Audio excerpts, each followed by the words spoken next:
बिस्मिल्लाहिर्रहमानिर्रहीम। मैं सैयद मोहम्मद अजमल रहीम, आपका एस्ट्रोलॉजर। आज का राहु काल और व्लॉग का जो प्रोग्राम होता है वो हम कर रहे हैं। राहु काल को तो आखिर में एक्सप्लेन करूँगा, लेकिन आज का बड़ा इम्पोर्टेंट टॉपिक है। अक्सर लोग पूछते हैं कि क्या एस्ट्रोलॉजी इस्लाम में जायज़ है या नहीं जायज़ है, या पूछना चाहिए। तो आज इसके बारे में थोड़ा सा आप लोगों को बताना चाहूँगा कि इस इल्म को किस हद तक इस्तेमाल करना चाहिए और किस हद तक नहीं करना चाहिए। एस्ट्रोलॉजी जो है ना, वो बेसिकली अगर इसकी डेफिनेशन देखें तो ये है कि influence of planets on human being and earth. जैसा कि चाँद के बारे में मशहूर होता है कि जब ये 14वीं का चाँद होता है तो समंदर पे काफ़ी मद्दोजज़र आते हैं, लहरें ऊपर नीचे होती हैं और इंसानी ज़िंदगी पे भी बहुत असरात होते हैं। इसी तरह बाकी जो 9 सियारे हैं उनका भी इसी तरह ही असर होता है। अब ये आप कहेंगे कि ये जो एस्ट्रोलॉजी है ये वो नहीं है कि आप डिवाइन नॉलेज है कि आप हिसाब किताब लगा के तो कहें कि ये आपका मैं फोरकास्ट कर रहा हूँ। ये एक स्टैटिकल एनालिसिस होता है जिस पे आप पिछली जितना आप, जैसे मैं इसको इसकी जो नेचर इसकी पढ़ा और इसका देखा और बाद उस पर इसका एनालिसिस किया कि जब इस डिग्री पे आता है या इस दिन ये मून फुल मून होता है या सन अपना घर चेंज करता है तो क्या चेंजेस आती हैं। तो ये उस बेस पे है, इसको उस तरफ ना लिया जाए कि जी आप इसको फोरकास्ट कर रहे हैं। फोरकास्ट तो दिन में हम हज़ारों काम करते हैं, क्या वो भी गलत हो जाते हैं। मिसाल के तौर पे हम रिसर्च करते हैं तो उसका जो हाइपोथेसिस होता है जिसे हम कहते हैं कि जी ये काम ऐसे होगा, उसमें भी लफ्ज़ होगा यूज़ किया, तो इसका मतलब है कि हम फोरकास्ट कर रहे हैं और ये फिर गुनाह है। तो हमेशा साइंस तो हाइपोथेसिस पे हाइपोथेसिस पे काम कर रही होती है और उस पर हम रिज़ल्ट निकालते हैं। इस तरह आप रोज़ सुनते हैं ख़बरों में कि जी कल बारिश होगी, 3 दिन बाद बारिश होगी, आज मौसम गर्म रहेगा। ये वो भी फोरकास्ट कर रहे हैं, बट किस on the basis of some knowledge, on the basis of some instrument, on the basis of something कि वो आपको बता रहा है कि जी movement of air, hot air, ये इनकी सारों की मूवमेंट से वो आपको कैलकुलेट कर देता है कि आज इतने बजे बारिश होगी, इतने बजे मौसम साफ़ हो जाएगा। इस तरह क्या हेल्प आउट होता है, आपके जितने इवेंट्स होते हैं वो आप उसको देख के करते हैं। इसी तरह आप अल्ट्रासाउंड आप करवाते हैं, उसमें लड़का होगा लड़की होगी, ये लफ्ज़ यूज़ करते हैं। क्यों करवाते हैं अल्ट्रासाउंड? लेकिन उस पर ultrasound on the basis of एक कह लें साइंस है, एक पीछे वो सारी चीज़ें हैं जिसकी बेस पे वो सारा कुछ आप बता रहे होते हैं। अब अल्ट्रासाउंड मशीन जो है तो फिर उसको गलत करार दे देना चाहिए कि नहीं ये गलत है, इसको ये इस्तेमाल नहीं करना चाहिए। उसमें तो वो बच्चे की पोजीशन भी पता चल जाती है, उसकी हेल्थ का पता चल जाता है, क्या वो कहाँ पे, लेकिन उसका ब्रेन काम कर रहा है, उसके चेस्ट ठीक है, उसके लंग्स काम कर रहे हैं, उसका सारी चीज़ों का। तो इससे ये सारी चीज़ें तो एडवांटेजेस दे रही हैं आपको। उसके बाद आप बच्चों का साइको एनालिसिस करवाते हैं। साइको एनालिसिस आपके टीचर कहता नहीं ये बच्चा साइंस का होना चाहिए, ये बच्चा आर्ट्स का होना चाहिए, या इसको डॉक्टर बनना चाहिए, या इसको ये होना चाहिए। जब आप पैदा होते तो आप बच्चे को उठा के सबसे पहले ये कहते हैं मैं इसको डॉक्टर बनाऊंगा या इसको डॉक्टर का काम करूंगा। तो वहाँ पे भी आप इसको फोरकास्ट कर रहे हैं। आगे डॉक्टर के पास जाते हैं तो वो आपका एक्सरे देख के कहता है ठीक है जी लंग्स में ये होगा, शायद इसकी सर्जरी होगी। अब वो भी किसी बेस पे आपसे बात कर रहा है, वो एक्सरे देख के या आपकी कोई ब्लड रिपोर्ट देख के जी इसको ब्लड कैंसर हो सकता है, या तो वो भी फोरकास्ट कर रहा है। तो हर बात पे ना कोई टीचर जो होता है वो अपने स्टूडेंट को देख के फोरकास्ट करता है, इसका एप्टीट्यूड देखता है, उसका आईक्यू लेवल देखता है, उसका एप्टीट्यूड देखता है, तो उस पर भी वो आप फोरकास्ट करते हैं। तो ये जितनी चीज़ें हैं, जितना ये वो है ना, ये हमारी ज़िंदगी का एक हिस्सा है और स्टैटिकल एनालिसिस है। अब एस्ट्रोलॉजी की तरफ आएँ कि जी आप इस इल्म को किस हद तक यूज़ करते हैं। मैं तो इसको कहूँगा कि जब बच्चा पैदा हो तो उसका वो ज़रूर बनवाएँ, आप उसका जायचा बनाएं, तो आपको ये पता चलेगा कि बच्चे का एक ट्रेंड क्या होगा, बच्चे का कमज़ोर एरिया जिस्म का कौन सा है, क्या इसका मैदा ख़राब होगा, या इसका सर दर्द रहेगा, या इसको ENT के प्रॉब्लम आएंगे, या इसको कोई ना कोई अपना कह लें कि आँख इसकी यानी नज़र इसकी कमज़ोर होगी या वीक होगी, या इसको ऐनक लगेगी।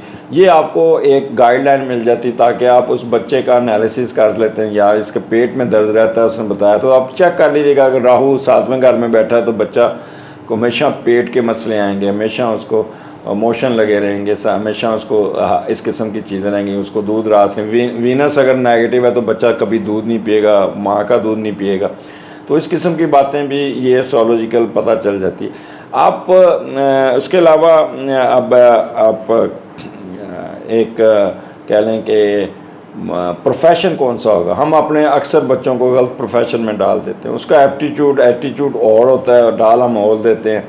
तो इसलिए ये भी एक आपको एक गाइडलाइन मिलती है कि आपने इसको किस लाइन पे लेके जाना है।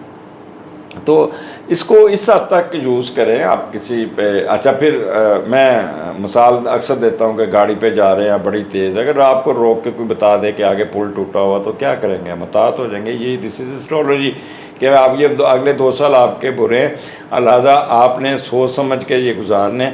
आपका सन नेगेटिव, आपके हस्बैंड के साथ प्रॉब्लम चलेगी। आपने ये कोई इस मैच नहीं डालना। मार्स नेगेटिव है, आपका हस्बैंड आपसे दूर रहेगा या आप उससे दूर रहेंगी, तो इसको ये टेम्परेरी फेस होगा। इसलिए बेहतर है कि आप इसको वक़्त को समझ के गुजार लें। अब क्या होता है, सन नेगेटिव होता है, सन के ऊपर राहु होता है, हस्बैंड के साथ मैच पड़ जाता है। या मून नेगेटिव होता है तो आप उसका हस्बैंड का अपनी वाइफ के साथ मैच पड़ जाता है, लड़ाई तूल पकड़ जाती है, और फिर दोनों अपने अलहदा हो जाते हैं, और फिर तीसरा बंदा उसका फ़ायदा उठा रहा होता है। होना कुछ भी नहीं होता अगर यही वक्त सब्र से गुजार लें। मैं आपको जैसे पहले बताया कि मैंने इस पर बड़ी रिसर्च की है। 57 डिवोर्स रुकी, एक कह के करवाई, बल्कि एक और शामिल होगी, दो कह के करवा दी। नहीं, ये नहीं चल सकेगी, ये टेम्परामेंट ही ऐसा है। अब जब भी लोग शादी बच्चों की करते हैं तो उसमें जब भी आप बिजली का देख लें कि एक हॉट स्विच तार होती है, एक कोल्ड तार होती है। आप दोनों को लगाएं तो तब सिस्टम चलता है। अगर दोनों तारें आप हॉट में लगा दें तो क्या होगा? लड़ाई झगड़ा। इसी तरह कंपैटिबिलिटी है कि अगर आप स्कॉर्पियो के साथ शादी करवा दें या एरीज़ के साथ शादी करवा दें तो क्या दोनों लड़ते मरते रहेंगे सारी उम्र? तो उनकी भी कम्बिनेशन होती है। मसलन एरीज़ की लियो के साथ बनती है, एरीज़ की सैजिटेरियन के साथ बनती है, या इसी तरह लिब्रा की एक्वेरियस के साथ बनती है, लिब्रा की अपना जेमिनी के साथ बनती है। तो ये एक गाइडलाइन है। हाँ, इसको जो पलूट किया है, जो इस्लाम में जो आया है, वो इस तरह के जो अनपढ़ और रोड साइड एस्ट्रोलॉजर हैं जिन्होंने इसको मज़हब के साथ लिंक कर दिया कि जी मैं आपकी डेस्टिनी चेंज कर दूंगा, मैं आपका ये कर दूंगा, मैं आपके लिए ये, वो फ्रॉड है, सारा फ्रॉड है। वो उस पर फिर बात सही है, nobody can change the destiny. जब भी कोई बंदा आपको ये कहे कि मैं आपका ये हालात ठीक कर दूँ, तो समझ लें कि वो 2 नंबर एस्ट्रोलॉजर है। बच्चा माँ के पेट में पैदा होता है तो उसकी मुट्ठियाँ जो होती हैं ना बंद होती है। अगर माँ हार्ड वक्त गुजार रही है तो मुट्ठियों लाइनें मोटी होंगी, अगर माँ रिलैक्स है तो लाइनें बारीक होंगी। तो ये चीज़ें उन्होंने एक किताब में लिखा है कि मौलाना मदूदी साहब ने कहा कि अल्लाह ताला ने कोई चीज़ ऐसी नहीं बनाई जिसका मकसद ना हो, हर चीज़ मकसद है। अब लाइनें भी जो है ना वो बेमकसद नहीं बनी हुई, ये भी इसके पीछे भी एक थ्योरी है। बट इस इल्म को इस हद तक इस्तेमाल करें एज ए गाइडलाइन। ये वो कह देना कि तुमने कल मर जाना, तुम्हारे कल ये टांग टूट जाएगी, ये तुम्हारा ये हो जाएगा, ये शिरक है। जब आप हतमी बात करें कि मैं जो कह रहा हूँ हतमी है, तो वो गुनाह के ज़ुमरे में आता है। एक एडवाइस लें जैसे डॉक्टर एडवाइस लेता है, और इस पे आपका पढ़े लिखे एस्ट्रोलॉजर के साथ इंटरेक्शन बहुत ज़रूरी है।